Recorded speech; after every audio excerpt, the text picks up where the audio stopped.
Okay, so I'm sort of jumping to a completely new topic, but um, That's okay. we also wanted to talk to you about the role of women, and Hmm. it seems that it was difficult to narrate their stories because they're not found in the archives very easily. So, what was that process like when you're searching for a story which would ultimately complete the book you're writing, and to not find them anywhere? What was that like? What was it like? Just not Was it frustrating in some way? Do you think that these stories exist but just haven't been found yet? What is your take on that? I think that's a very important question. Thank you for flagging this. The first thing that I would say is that um, women are there. They're always present in the archives, but they don't speak in the same way as men do. Or perhaps their voices perhaps may not be as audible as the voices of men are. They are very much a part of the movement.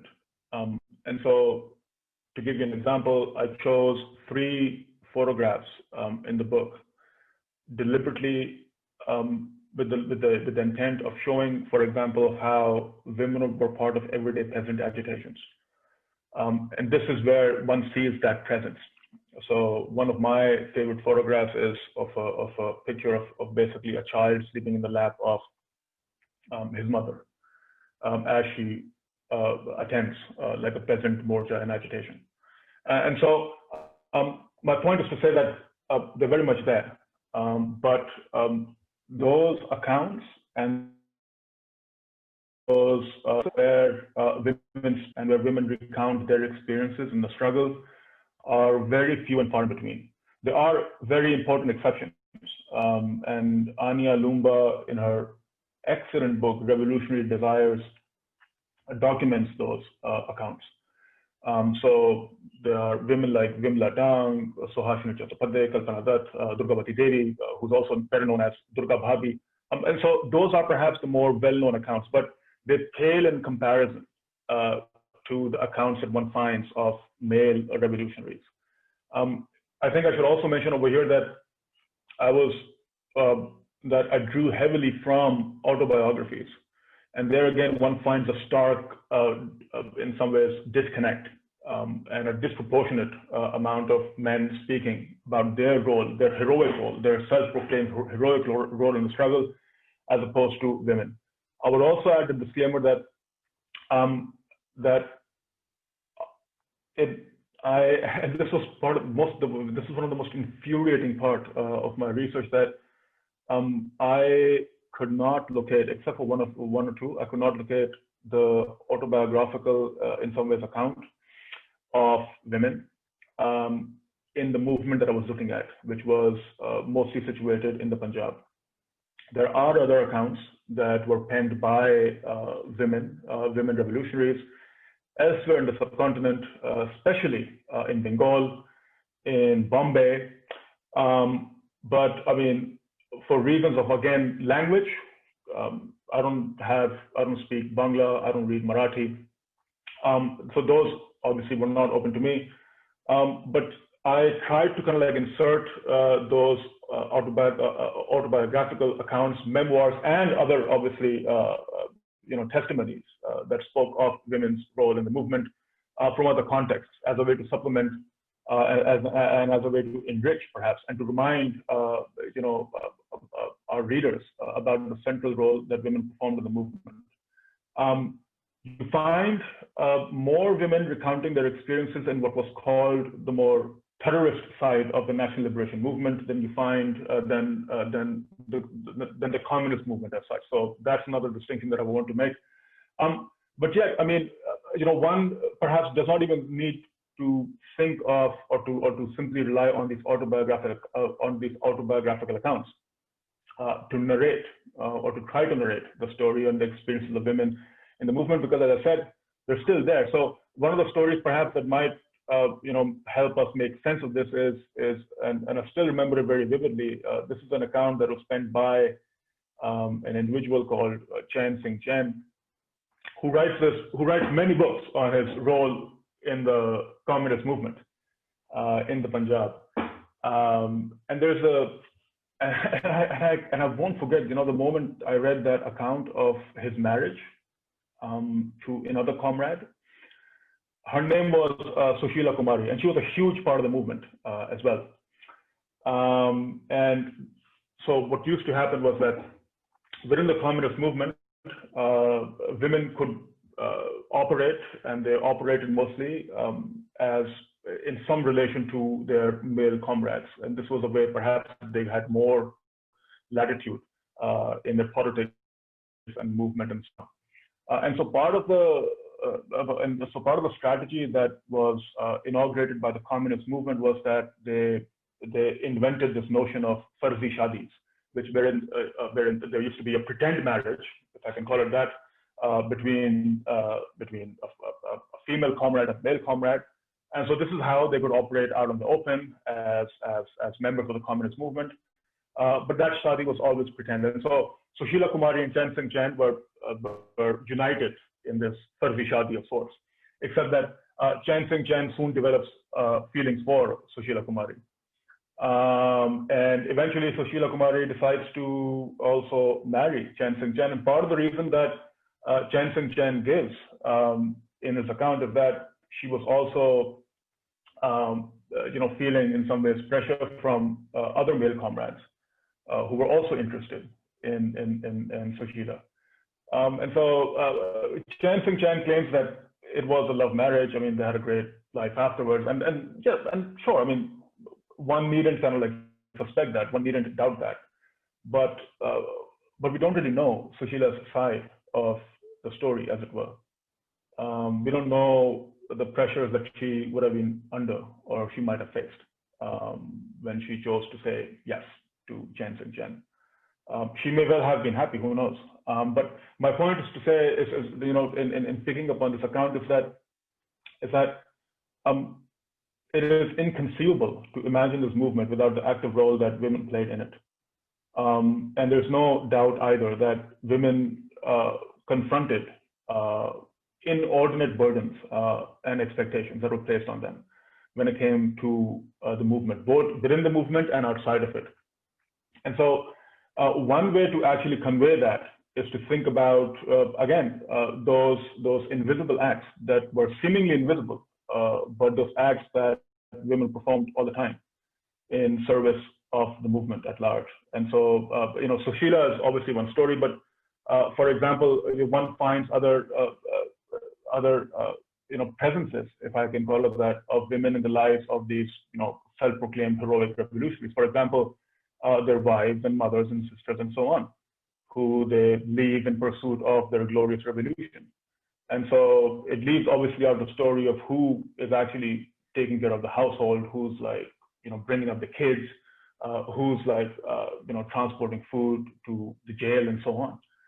So everything from that kind of labor to the spectacular attacks, to the spectacular assassination attempts performed by people like Veena Das and Kalpana Dutt, it covers an entire range in some ways of actions that were conducted by women. And so I tried to speak a bit about that, but as you said, when it came to especially to this movement that I was looking at in the Punjab, the voices of women directly were very few and far in between. And the same goes for the colonial archive as well, where again, there is an inordinate amount of focus on these male revolutionaries. And so those were some of, and so those I suspect were some of the struggles that came with trying to find perhaps that, and trying to trace that phantomesque but very real presence that women had in the movement. And so my then task as a historian then perhaps was also to lay bare this invisibility, and perhaps to acknowledge it and to say that it exists. But at the same time, acknowledge that this movement could not have been possible without the role that of women in it. And that's where also the photographs become important, because they bear witness to that very real presence that is otherwise not readily available when it comes to these many different accounts and stories and memoirs and autobiographies and sources and archives and police reports and all the rest of it that one encounters in the course of one's research. Yeah, and in the book you mentioned Suhashini Chattopadhyay, who becomes the first woman to be a part of the Communist Party in India, and then she was also, after graduating from the KUTVA, which is the University of the Toilers of the East. And you write here in talking about her, how her narrative sort of gets mentioned through Dada and just in a very ephemeral, fleeting sense.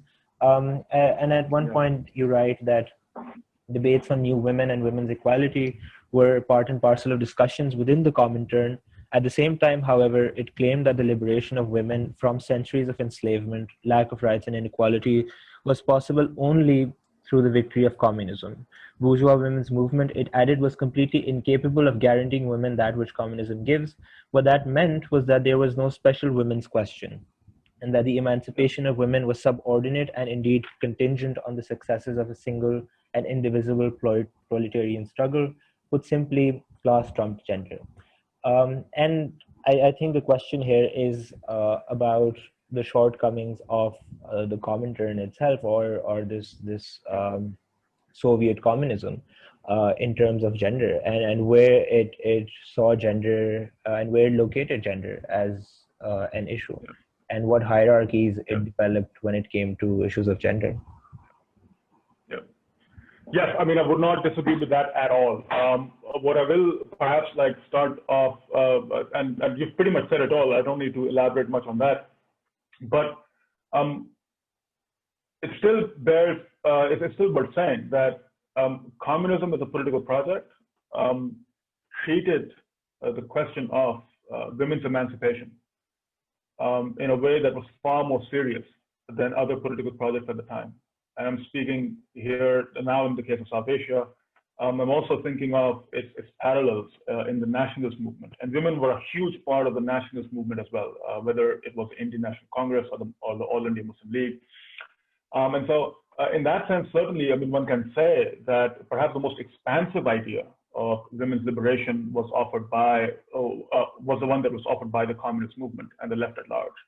And yet, as you mentioned, that there were still disciplinary bounds in which that question of women's emancipation perhaps had to be deferred or had to be placed in a secondary position in relation to that larger question, as they saw it, of class struggle, of proletarian emancipation.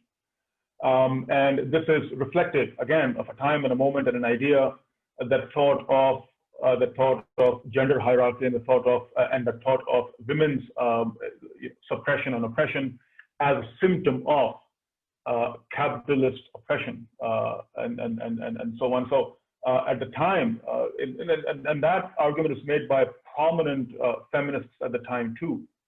And I'm thinking of one person in particular, Alexandra Kollontai, who's a fascinating figure in the early history of communism, and she's a huge figure in the Soviet Union as well. And she writes a plethora of works on the question of gender emancipation, of women's emancipation, and what the revolution ought to offer women, and so on. And so, but largely speaking, in a broad sense, that question of women's role, of the role of women and of women's emancipation, also evolved across the 20s, 30s, 40s, 50s, and onwards. And there is certainly much to suggest that by the 1930s, and this is me being perhaps a bit more specific, the question of women's emancipation has been disciplined within the Comintern as well. And so and one can also see that that disparity in some ways when it comes to questions of leadership, who occupies those positions, what kind of roles do women perform in the Comintern, also being reflected in that sense. So women perform perhaps different roles in the Comintern as opposed to men. So that leadership, by and large, is male dominated. And so it is, perhaps I could sum it up by saying it is a more complicated story, obviously. But by and large, you're right, in that sense that class certainly was considered to be a more prominent concern than the question of women's emancipation, which again is something that seems to be a huge disconnect from our moment in the way that we conceive of women's emancipation, or at least try to. It still is considered to be secondary, obviously. There's no doubt about that. And I think the next question that we wanted to ask you was, so time and the theme of time is really important for you in the book, it seems, and it runs throughout every chapter. And in the end, especially, you talk about, I mean, I think you reference Walter Benjamin a lot when you talk about time, and you talk about how this hollowed out time, it's able to gain some purpose and meaning through utopias and through utopian subjects and the ethic with which they think and perceive the world. So why was this theme of time so important for you, and why did you feel the need to weave it throughout every chapter? And yeah, if you could tell us a bit about that. Wow, that's a huge and an incredible question. So, speaking of formative influences, speaking of those ideas and works and authors that inspired this book, the Frankfurt School and Walter Benjamin specifically are huge influences on the way that I conceived this book. And so, by way of an introduction, I think that what I can start off by saying is that I was interested in thinking about that amongst all the things that go into making you a political subject, having an acute sense of the time you inhabit is a very important one of them. I perhaps may have muddled that formulation, but bear with me for a minute. The individuals that I look at, they have a very acute sense of the time they inhabit, in the sense that they inhabit two modes of time. The first is obviously their present, but the other mode of time is the time that they expect to achieve, that the time they expect to arrive at, the future, in other words, that they expect is around the corner. And so the analogy of that, the parallel to that perhaps, and this might make the point clearer, is that one can think of messianic orders in Judaism, in Islam, and Christianity, who spend their lives waiting for the Messiah to arrive. People who orient their lives around the Messiah's expected arrival. And so the Messiah in this stage, and this is where I'm drawing from Benjamin and his idea of weak messianism, as he puts it, is that one can think and reconceive of this Messiah not merely as a person, but as a moment, as a stage perhaps, that one lives in the present, but in a manner as if the future were already here, because that's the way you would want to live, that's the way you would want to orient your life, that's the way you would want to conduct yourself in the future that you dream of. And so there is this duality in some ways that you inhabit. And so this is why that association, that affiliation with a time that is replete and pregnant with possibility is also a frame, is also a lens, is also a very important part of what makes you into a political subject. Which is to say, part of your politics is also the politics of anticipation. It is a politics of expectation. And so it goes back to Kozelek's idea of how we ought to think of, especially when writing the history of the modern period, how we ought to think of that horizon of expectation, in which one becomes, or perhaps attains, right, that status of a political subject, that it requires perhaps one to have a more deep sense and a more deep attachment perhaps with time. And this is where Benjamin's idea of now time, the Jetzt Zeit, becomes very important for me, because of Benjamin, that is a mode of inhabiting the present that insists upon every moment in the present as a moment where, as he says, that the Messiah can break through, but I'll just like paraphrase that by saying as a moment of transformation that insists on an ethic of living that believes, that acts in a way that holds out the possibility of transformation, of rupture, of emancipation in every moment in the present. And so that's what I mean. So that's what I mean by inhabiting that dual mode of time, that living in the present, but acting as if you were already in the future. And it is this duality that is often the subject of ridicule, that we consider those acts as impractical. We consider those acts as hopeless. We consider those acts as irrational even. And yet, that is precisely what makes these acts legible to those subjects. That of course, how else would you live your life? How else would you kind of like orient yourself? And so the stories that come across in every chapter are those of subjects who act and who conduct their politics in a way that they believe that the future that they dream of is merely around the corner, that it will be here, it will arrive. And so there is this curious kind of like interplay between destiny and your own individual role in shaping that destiny. This perhaps maybe a muddled way and perhaps a very short way of trying to explain why time is such an important mode of analysis in my work. But if I were to sum it up, I would just say that that expectation, that idea of what is to come, that idea of having a deep sense of the time that you inhabit, is something that makes this political subjectivity. And this political subjectivity that I try to trace, these political subjects that I try to trace, are inconceivable without again thinking of the kind of futures and the kind of expectations that they held in their minds, in their ideas, in their dreams, and their aspirations. When that political project that they dreamt of seemed all too plausible, seemed all too real. And it's that idea of change, it's that idea of expectation, it's that idea of anticipation that seems all too removed from us in our present. And this is what I mean by when I say that our moment, the generation that you and I belong to, is a generation that also suffers from a crisis of imagination. We have lost, in some ways, that sight of that utopian guiding light. And this is not an endorsement in any way, shape, or form of utopian blueprints, of utopian projects, nor is this an endorsement necessarily of communism, necessarily.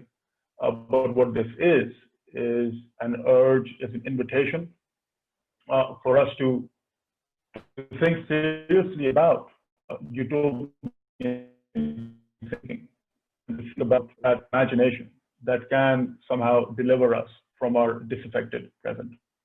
And if there's one thing that utopian thinking compels us to do, is that it compels us to view the present as a given, that the present cannot be accepted, that the present is intolerable, and that if we are to exist, that if we are to change things, then this present will have to give way. This present will have to give its way, and will have to make way.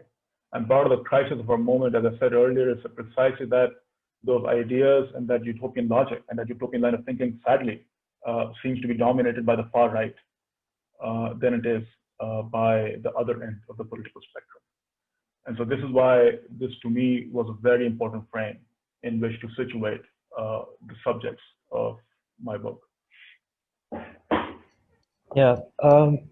Another place where time becomes rather different in its nature than as we know it is the archive, where these dreams and these utopias that these people had are now just gathering dust on shelves. They're taxonomized, categorized, chronologized as if they were perfect events that will never happen. And it feels as if it's difficult for someone to take them out of their taxonomies and these categorizations and bring them back into a place that is more alive, where they actually existed. And I would imagine that as a historian, as a writer, you would also have had to do that. You would also have had to take out these files and folders and documents and whatnot that were categorized so neatly and try to bring them back to life by taking them back to their context, to home, to where they belonged. And what is that experience? What is the experience of dealing with the archive and then resuscitating these documents that have completely been torn out of their context? Oh, man, thank you for that. I mean, so I guess the first thing that I will speak of, and it's a pain that I feel acutely, and I call it a pain because it is a pain. I mean, the first pain that one feels acutely, especially in Pakistan, is that one is dealing with partitioned archives. It was incredibly difficult trying to piece together these stories, not least because much of the documents that I needed were across the border. And so this Radcliffe line is also a line that cuts across archives. And there were many times that I felt like giving up altogether, like just like changing the focus of my story. But I guess I persisted in part because this was a story that belonged in this landscape that was divided by the Radcliffe line. I was fortunate in the sense that I had people who could scan certain documents for me, but I suspect this would have been a different book had I had unrestricted access to archives in Jalandhar, in Delhi, in other places. So that's the first thing that I would say. The second thing is that this experience, when it comes to the experience that you spoke about, one always feels that there is some kind of a cognitive dissonance at play and at work there. There is this awesome responsibility that one feels in trying to piece together fragments of these lives in a way that one hopes might be faithful to those experiences in question. And there's always the case of triangulating certain kind of like, bits and pieces of a story that emerge in different archives, and then thinking about what adds up, what doesn't. And often those sources also speak, in stark contrast to each other. And there's no neat way to reconcile parts of that story. And so then the best that one can do is to perhaps convey all those different trajectories, perhaps those different ways of telling that story. But yes, I mean, there's always this dissonance that you're dealing with archives that more or less have characterized these individuals in very restrictive frames as traitors, as seditious individuals, as fanatics, as mad men and women. And so this is, where that utopian framework became important for me as a way of being more faithful to the experiences of these individuals. And so, so that helped me in some ways to be more faithful to these lives as I imagined them to be. I make no claim that I was like fully faithful to these experiences, to those lives. It was, after all, an attempt. But that's part of the struggle that I spoke of, that we're always responding in our moment, especially as historians of modern South Asia, and even earlier as well, we're always responding and speaking back to the colonial archive. And much of our attempts are attempts in trying to circumvent and to exceed the logic of the colonial archive. And so that struggle is always there. And that struggle also comes across in the book as well. I can't claim to have resolved that struggle, but perhaps one of the things that one can do is to lay that struggle bare, is to say that this is part of the struggle that one encounters as a historian. But thank you for that question. Thank you for that question. So as a closing question, and you end your book by talking about your Mamu, Johar Hussain. and you had written the book in memory of him as well.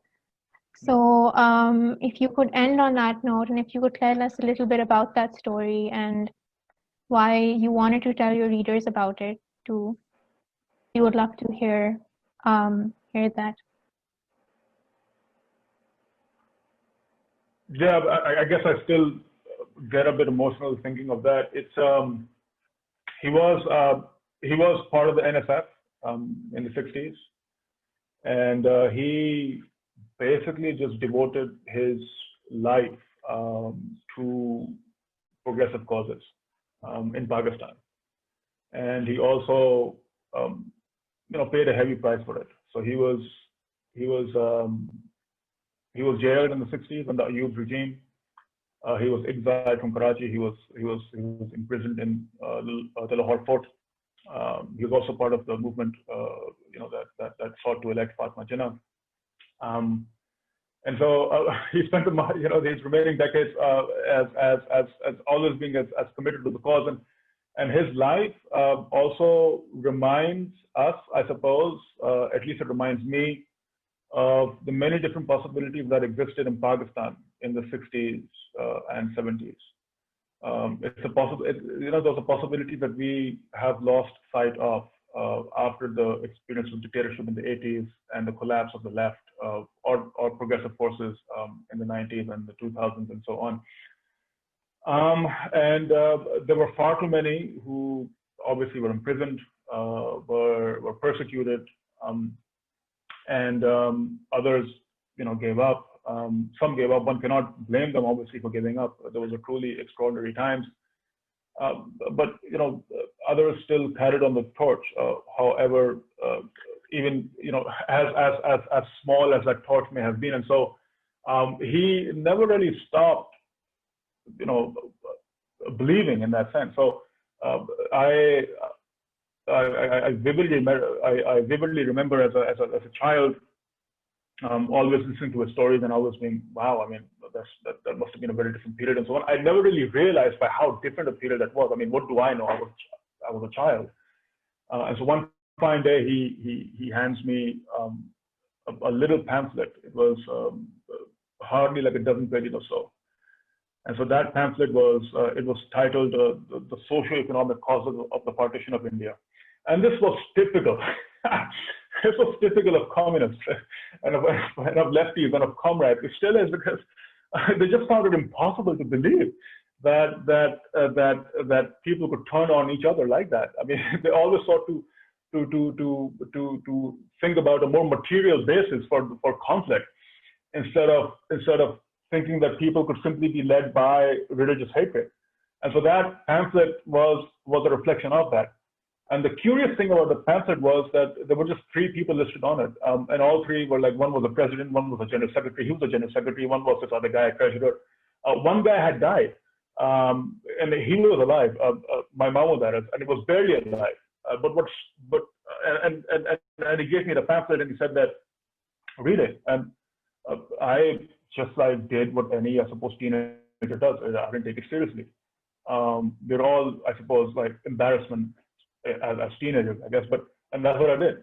And I never thought of that until I started thinking about this book, and I was just struck by that act of writing a pamphlet when you're close to death, because that pamphlet, to me, it symbolized, and it was an exemplification in some ways of that larger idea that people held on to, that there was more to this freedom, that more could be done, that the freedom that was attained was not really a freedom that was dreamt of, that one could and ought to insist on more.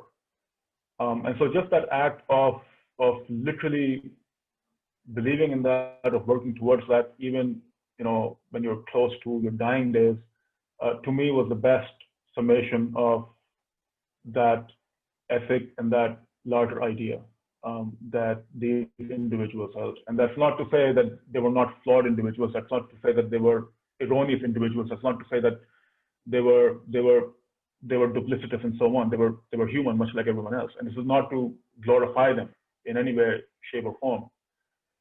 But what this does remind us of is that there is a history of possibilities. There is a history of imaginations in this landscape, in the South Asia of today that we inhabit. And those possibilities and those imaginations seem all too distant from us in our time. And so my hope is that if there's one thing, I mean, academic books are never really read.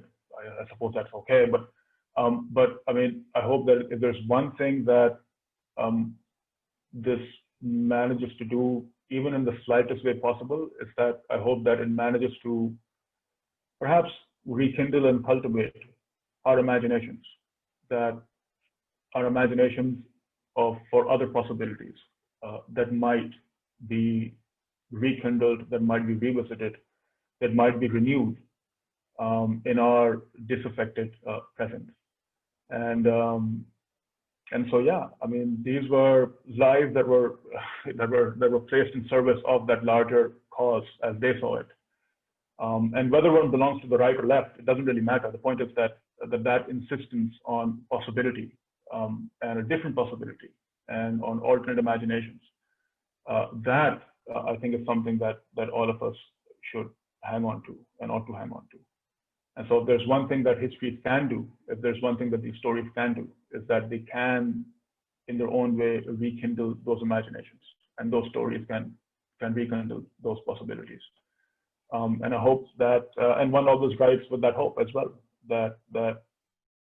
and one always holds out that hope, even if it's a misplaced hope, even if it's a hopeless hope, it doesn't make it a worthless hope. And so hopeless causes are not worthless causes.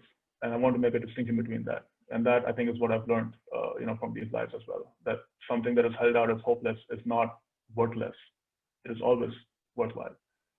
And so his life and his pamphlet, that those dozen pages or so, they remind me of that. And so that's why I dedicated this book to him and to his memory. Thank you for this. I think this is a very poignant note to end this discussion on. Thank you for coming. Thank you for this call. Thank you for writing this book. Thank you so much for having me. Yeah. Thank you. I really appreciate it. It has been an absolute honor. Thank you. I cannot thank you both enough. Thanks a lot. Some wonderful questions. Thank you so much. Thank you.